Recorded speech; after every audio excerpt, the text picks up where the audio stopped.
This is State Representative Bob McDermott, back after a 10-year hiatus, coming to you from the state capitol, a building which I thank you for because you've paid for it, and this is where we do your work, the people's work.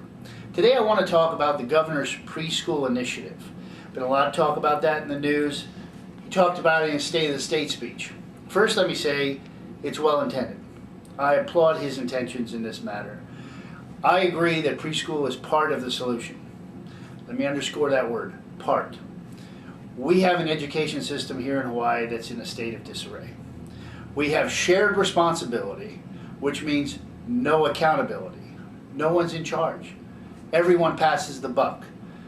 If your kids go to school or you've tried to solve a problem at a school, you find that, you run into it. Why are the grounds not maintained? Well, it's DAG's fault. DAG says it's the school's fault. The school says we put in the paperwork. It's a circle of failure, and we have to fix that. Here's the good news. We can fix it. Today I want to talk, though, about the governor's preschool plan. It's part of the solution. Paul Berman, in 1988, commissioned by the Hawaii Business Roundtable, prepared a comprehensive, detailed package of reforms that we should execute here in the state of Hawaii. It was widely acclaimed. Governor Waihee, Governor Kaitano, and Governor Lingle all to some degree tried to implement these reforms, but they failed. That's not because of lack of effort. These were good people, both Democrat and Republican, who tried, but it was the methodology and approach. But that's another subject for another day. But in the Berman report, one of the components, one of the 5 areas, was preschool. Preschool needs to be part of an overall reform package. It's one part of an overall reform package. Introducing just one part will have a negligible or marginal effect, particularly when those children who matriculate from preschool end up into the failing schools. The failing schools happen to be located in the economically disadvantaged areas, the areas that we want to help.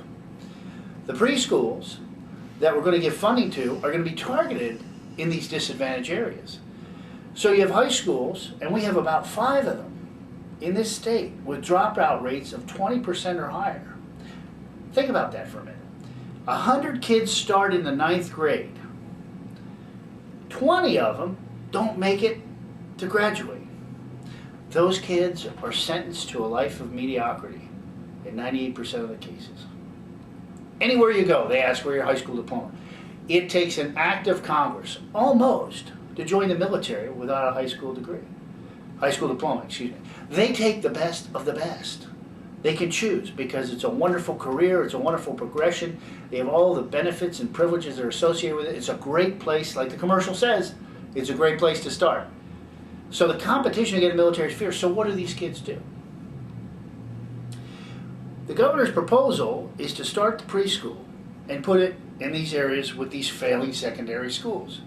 You're going to spend millions of dollars getting these kids ready to learn and put them in a failing school system.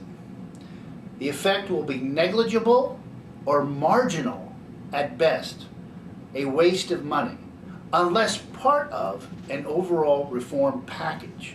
And that's what he needs to do. Preschool is good. It needs to be part of an overall reform package. There's 5 components in that package, which I won't go into today. But preschool is good. But by itself, it's a waste of time and a waste of money. The benefits that the child will accrue in preschool will be lost over the long term and the long run as they're in a failing school system. So I applaud the governor for his idea, but it's not a complete idea. And I pledge to work with him to try and get a complete reform package passed. So there's my thoughts on preschool. Great idea, but part of an overall reform package, not a standalone idea. Otherwise, you're wasting everyone's time, talent, and treasure. So until we meet again, this is State Representative Bob McDermott thanking you and saying aloha and God bless you all.